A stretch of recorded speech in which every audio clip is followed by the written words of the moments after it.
lot of wind noise. We're in the Badlands, and I'll show you here in just a minute why we're in. They call them the Badlands. You got this plain prairie over here, and then all of a sudden,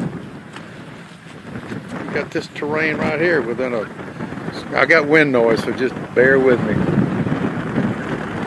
And the name the Badlands, the Indians named the Badlands because they're bad to cross. You get here, you can't cross them. But anyway, pretty ugly. We're out of Wall, South Dakota, about 10 miles. Close up. Right on the edge.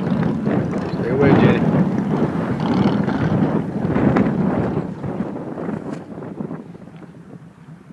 God, these are bad lands. Good. And they just start. All of a sudden, bam, there you are. Well, honey, we only got 200 miles of these to cross with the mule. This is another view. This is a long road, about 30 miles of this. Badlands, South Dakota. Jenny, she asked about 20 of these guys for a ride. Nobody give her a ride. I guess she's getting old or something.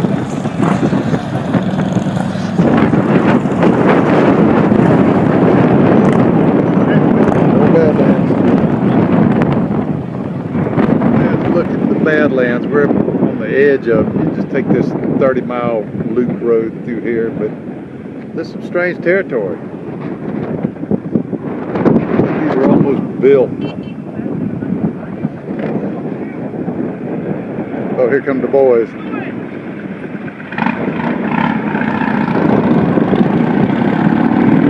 Alright, that's it for the Badlands. We'll head over to Ocean spotted. Some kind of, I don't know what those are. Bighorn sheep. First wildlife we've seen in a while. How about it, boys? Okay.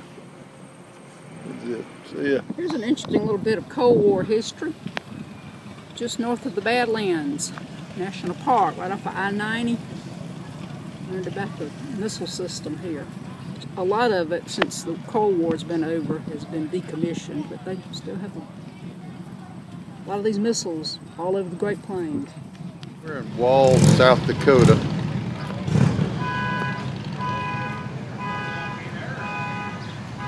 In the midst of the Sturgis rally. We're probably 100 miles from Sturgis. This is just spillover. And there's Wall Drug Company. Supposed to be the largest drugstore in America, maybe the world.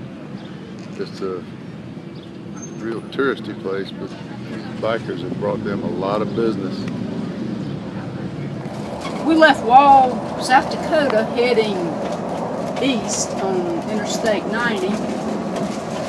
Nothing out here but grasslands, some hay farming.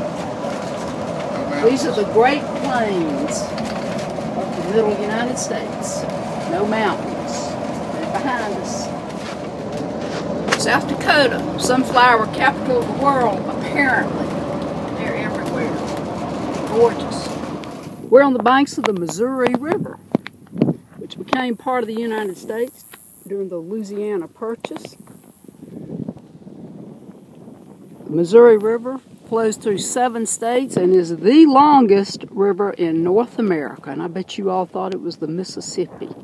Starts up in the Rocky Mountains in Montana and joins the Mississippi River just above St. Louis. It goes from 9,000 feet in elevation down to 400 feet. It is dammed up several times before it reaches the Mississippi.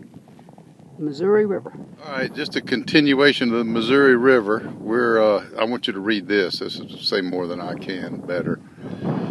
But we're in a little town right over there. I-90 is that furthest bridge down there. And it's called Chamberlain, South Dakota. And how long is the river? 2,300 miles. The river is 2,300 miles long. Lewis and Clark came upriver here after they went upriver on the Mississippi. So we're in about mid South Dakota, headed east. All right, one more shot of the mighty Missouri. We're crossing it on I-90, headed toward Sioux Falls, South Dakota today. 120-30 miles, something like that. Well, we won't see this river until next year when we come back, not this way, but south of here. A little weird. We were headed north in South Dakota on Interstate 29, and we decided to come over to the east and ride through the country a little bit. And this is real Midwest, or is this Midwest? Yeah. Farm country. We're crossed over into Minnesota, and we're headed up to a little town called Dilworth. We're going to spend the night there, and then it's about 30 miles. Whoa, look at this old boy. Working for a living, good job. About 30 miles to the, 20 miles to the west, we'll zip over to Fargo, so we can say we went touch Fargo, but we just came through the country. I don't know how smart it was, but we did. All right, this is just for documentation. We're in Moorhead, Minnesota right now. We spent the night in a Wally World. All right, Veterans Memorial Bridge. We're crossing the Red River, which is the boundary of Minnesota and North Dakota. So if I came this far and didn't document North Dakota, I'd have to come back up here from somewhere in the south and touch base, which would be totally crazy. So here we are, Fargo, North Dakota. I expect to see Margie anytime. There you go, there's the sign I've been looking for, Fargo. So we have scratched another state off of our list west of the Mississippi River. Big deal. We're on the Veterans Memorial Bridge, which separates Fargo, North Dakota from Moorhead, Minnesota. And this river, the Red River, flows north. It starts just a little bit south of here, flows north all the way up to Winnipeg in Manitoba, Canada, up to the Hudson Bay. It's one of the flattest landscapes in North America, the Red River Valley. There's Fargo over there.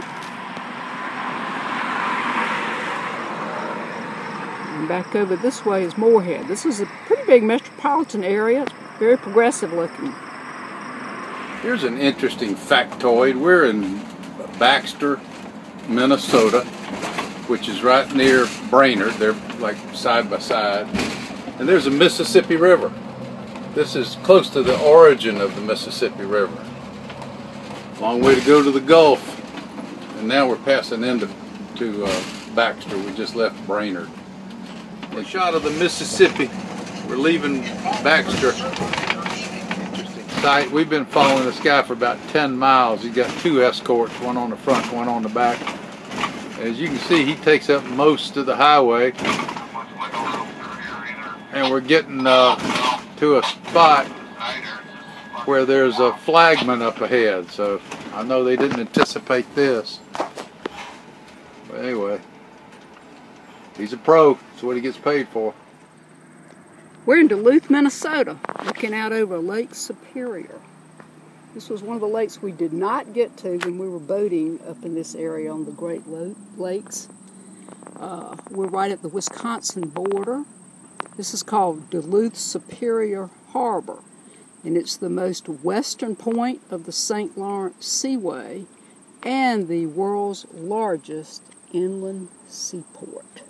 Lake Superior, Duluth, Minnesota. Correction, Duluth Superior Harbor is the most inland seaport in the world. This is another view of the Duluth Superior Harbor on Lake Superior at Duluth, Minnesota. We're passing over St. Louis Bay from Minnesota to Wisconsin. And there we're at the western terminus of Lake Superior. You can hop into that lake and go all the way to the Atlantic Ocean. We're now officially in Wisconsin. There's the harbor entrance right over there to the left. But we're going through an industrial area, heading south. This is a Sunday afternoon. Thank goodness it's a Sunday, August 16th. We're approaching Chicago on Interstate 90 from the west. And we're in a traffic jam Sunday afternoon.